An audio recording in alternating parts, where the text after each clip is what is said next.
ดูชงอ้อผานี่ก็ไปจอดชิจัวยอดเราเป็นเชิงไปยอดเราแข่งกีฬาทั้งเราเนอะ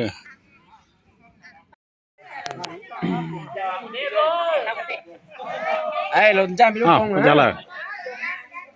ได้ดอกหรอ19人家工啊，人家นายจอนี่ใจเราเล่นเชียร์บอลเนอะเราเล่นเชียร์บอล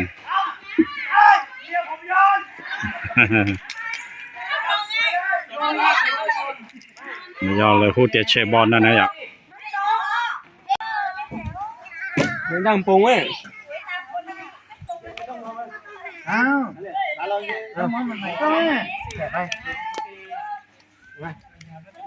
叶海，好是吗？叶海，叶海是，那个是好是，对老了。 มันไทยอยู่ โอเค เกมเข้ามาเป๊ะจะเล่นเกมดีดปิงปอง ดีดปิงปองใช้นิ้วดีดอย่างเงี้ย ดีดปิงปองกติกาก็คือก่อนจะดีดข้างหน้าเราเนี่ยเขาจะจับลูกปิงปองให้ แล้วเราดีดสมมติยาโคบตัว ผมดีดเนี่ยผมต้องดีดไปปิดตาด้วยนะจะดีดอ่ะปิดตาปิดตาปิ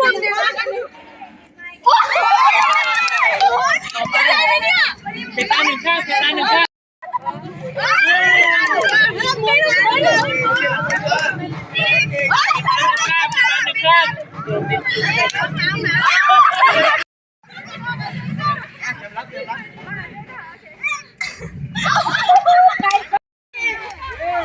โอเคพ่อส่งกลับมา นี่ทดสอบ ว่าติดเตี้ยเหรอเอาจริงแล้วนะ1 2ไป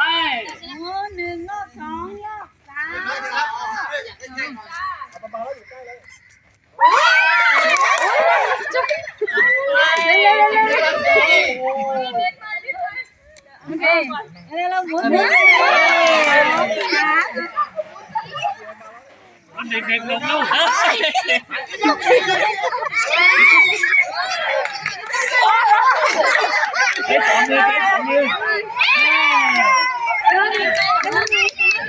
สองมือ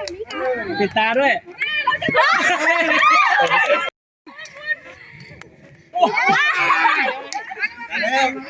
ซุปเปอร์เซฟก็จะ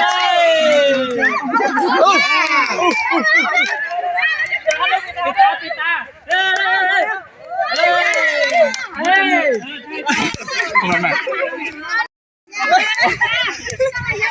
เอาใจเย็นๆไม่ช่วย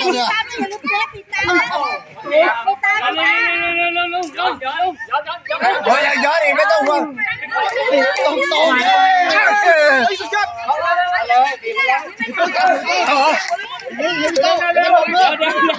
เร็ว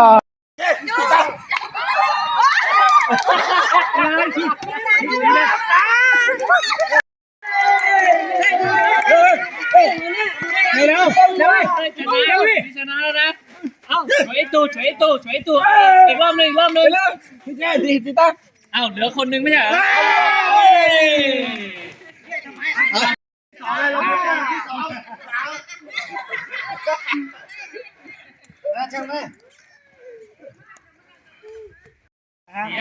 เรียบร้อยฮะ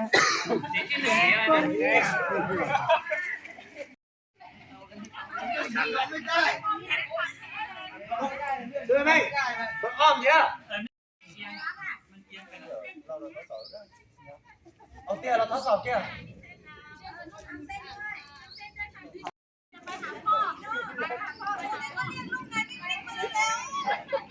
มา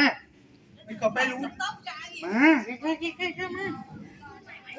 มานี่มาตีทีได้มาโอเคไม่ใช่เริ่มสั่งกระจาย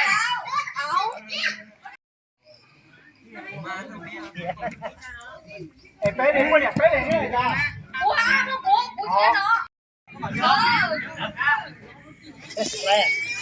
ไปอย่างเดียวใช่ไหมไม่ต้อง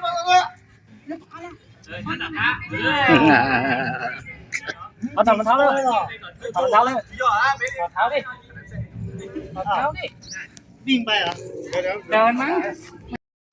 เห็นเปล่าผู้ชายที่ตายเนี่ยก็ไปอยู่ตรงรถ อ๋อ ตอนนี้เหลือเราเสริมน้องมาไป โอ้ยโอ้ยโอ้ย ลาโบเอาเร็วเอาเร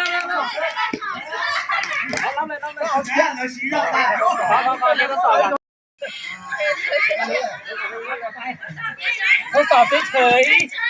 เราไม่ต้องออกแรงโอ้โหเบาๆไง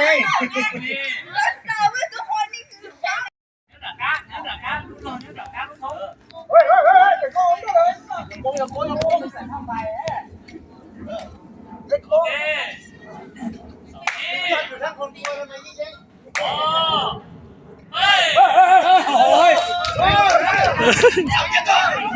เอาเร็วเอ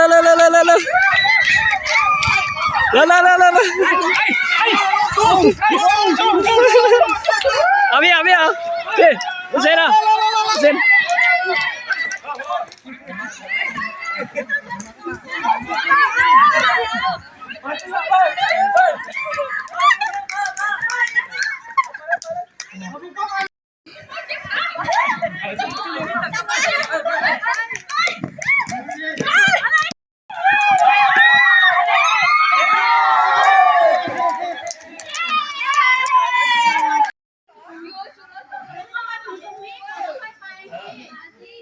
เนี่ยฝั่งเนี่ยคือรองเท้า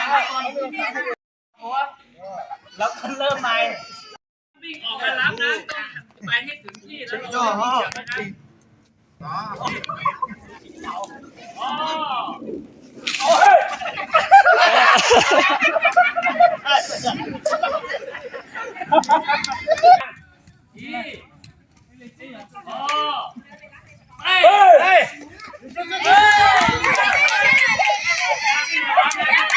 ไปเลย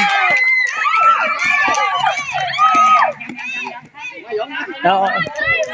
ตาหยองชูมาดิโอ้ชูสิมากไป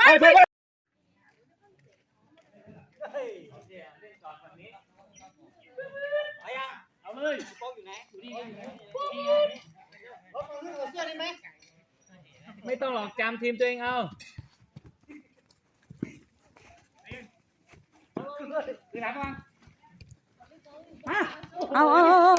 อย่าครอบสู้ๆอย่าครอบสู้ๆพวกเราเชียร์อย่าครอบหน่อยสิสีแดงอ่ะ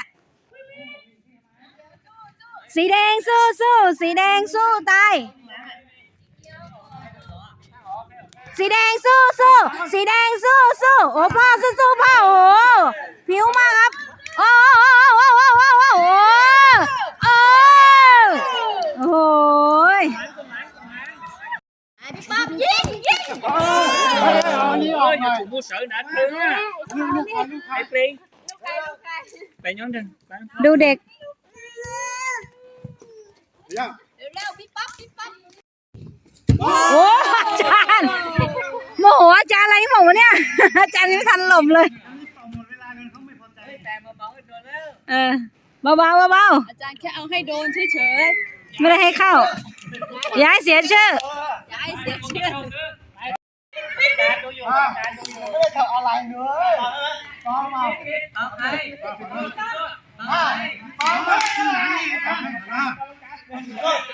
้องทำเป็นตัวให้เอารีเพย์มาดูสิไม่เอา นู่นน่ะยังนู่นส่งไปจัดจุดตัวว่าสิโดนดัชเชอร์นะไปรอตาเจเต่านอสุตาเจไปรอเดี๋ยวบอลว่าสิรอแข่งขันกีฬาว่าสิเด้อ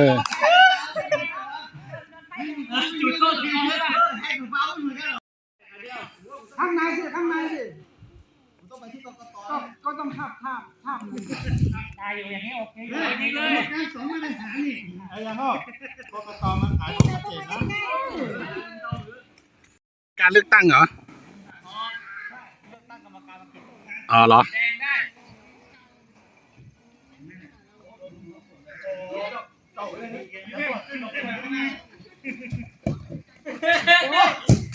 โอ้ยิงเบากำแพงแล้วขึ้นหลังอย่าคบตัวเต็งโอ้โห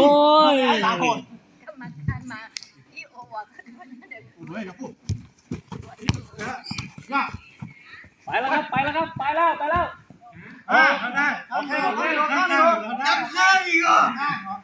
หลังก็ยังข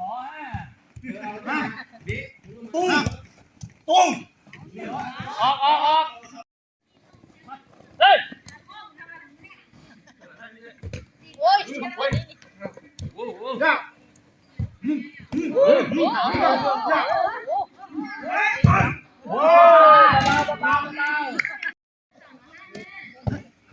ออกได้เหลือง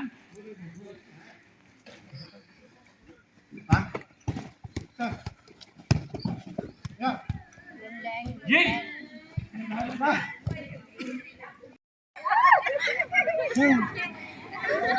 จับโซนจับโซนแล้วทีนี้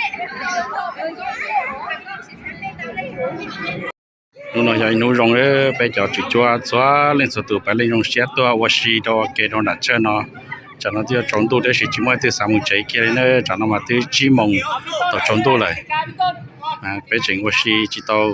một chạy kia đi vậy màu và rong để vấn đề sửa đổi trâu đấy này bắt chậu bé lúc chơi ok giờ bé xua nóวันอาทิตย์béวันอาทิตย์nữa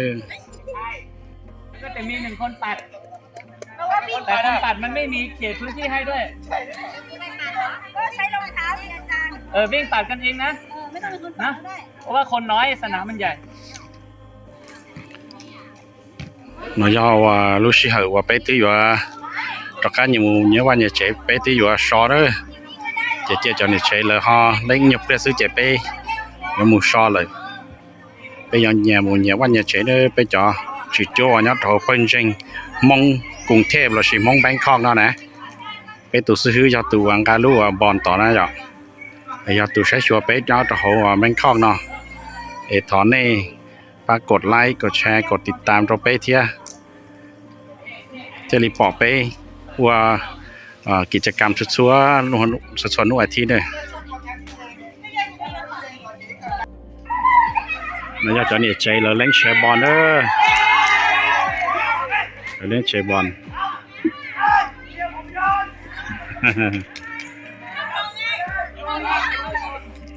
แล้วอยากเลยพูดเตะแชร์บอลนั่นนะอยากแต่การเล่นตัวนี้เราจะอยากสมบอลเลยเนี่ยไปจอดจุดโจ้วันนี้เราทำเป็นเข้าเราจะส่วนทุกวันที่ไปตัวชินจีจะไปว่าเกว่าชิลีนอเทียไปเงาว่าเกจงตู้จะไปมาในมุมเจ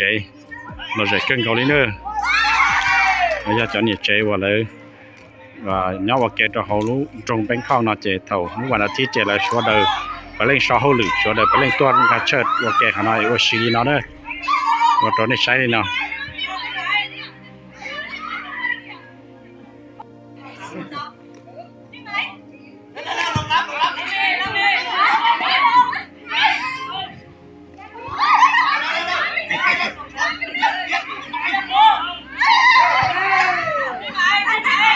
giờ này nhớ trò hồ trong Bangkok là chỉ nhớ trò hồ cùng thêm nóวันหนูนะ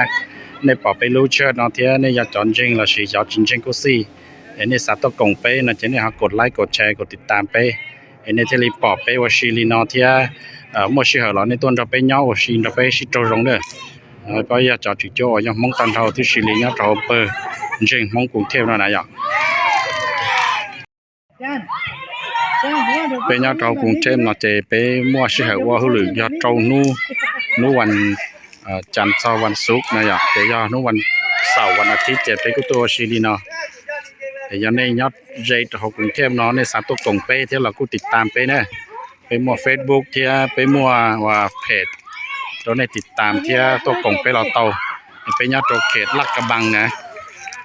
ลาดกระบังญาติว่าคุ้มเก้าขอนอยญาติหนตรงกรุงเทพนะวันนี้เฉลยเช้าเนอะวันนี้เราใช้ไปเที่ยเราจุดจบไปดิจิตอลปอกไปเที่ยสาใช้ไปเที่ยสาจบไปกงไปตัวกงไปโดนเดือว่าเพิ่นจริงนะหรอในฮอSubscribeกดติดตามเที่ยกดไลค์กดแชร์มันตัวในเต้พุ่งยือว่าก็เลยเป้าเตาตัวชีเตียไปมัวอีปาเปิดมองหัวยอดต่อแบงค์คองนะนี่ตัวกล่องไปเตาเนื้อไปโรงเรียนต่อใจในตัวตัวยามองไอตัวยอดตรงแบงค์เข้าหน่อย อาจารย์บอกสีสุดท้ายก่อน เอาสีสุดท้ายโอ้ นี่มันเรียงตามสีสุดท้ายไง เดี๋ยวเขาก็จะเล่นกัน ไปก็ไปตัวกล้องต้องตัวกล้อง ผู้ใหญ่จะหันมามอบที่3ได้แก่ สีที่มีคะแนน 1,590 คะแนน โอ้โหเยอะมากเฮ้ยเยอะ สีโนย่อสีแดงตัวแทนมาตัวแทนเอามา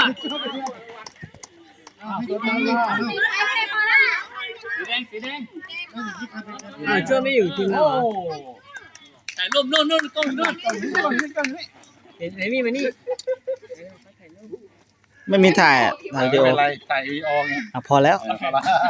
สีที่ได้ที่2ได้แก่สีที่มีคะแนน 1,750 คะแนนสีเหลืองสีที่สดชื่นที่สุดสีเขียว เฮ้ยเชื่อสีเขียวเนี่ยเชื่อคุณเชื่อสีเขียวเอาเลยสิมาเริ่มมา ใช่ เขียว ก็เราส่งเพื่อนให้สีเขียวเป็นเรื่องไง ได้แล้ว สีที่ได้ที่1แน่นอนอยู่แล้วรู้อยู่แล้วนะครับ2,040 คะแนนได้แก่สีเหลือง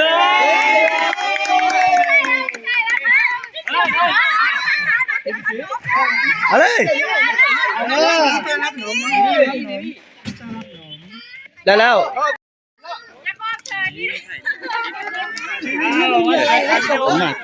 เราแฮปปี้เบิร์ธเดย์ให้กับเนาะ Happy birthday to you Happy birthday to you Happy birthday Happy birthday Happy birthday to you Happy birthday to you Happy birthday to you Happy birthday Happy birthday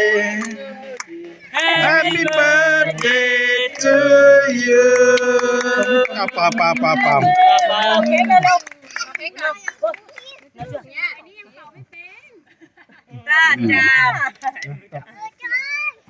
สเป่าจับเลยลูกจับเลย ใส่เป็นเรื่อง สเป่า เจ้าพี่อย่าพูดขยันนะ สเป่านี่แหละจุดเนื้อ ได้ ได้นี่ดึงใส่ย่างได้แล้วเยอะแล้ว โอเค cho nó bé ở sĩ giàu đi nó xí nữa vấn đề cho đời cho vấn đề tàu chậu thì sai bé bên trên để thọ này họติดตามthì thọ này họ bắt chân gặp bé để gió linh tư và nhau dây cho hồn trong cũng thêm nó sát tóc cổng bé lò thọ chở này xóa linh số tủ nữa để phẫu bé trong YouTube nó chỉ bé giống mà bé lên Facebook cho hậu thì mà bé lên page cho hậu ấy này thiệp bỏ bé giờ này nhớ thôn trong cũng thêm nó chạy chọn trên này chỉ tôn trên là thọ này tôi cộng pe bây giờ ít cho mong chỉ bây giờ xí xào sâu ok nhớ thọ luôn trong lo nó nữa vấn đề sửa đời cho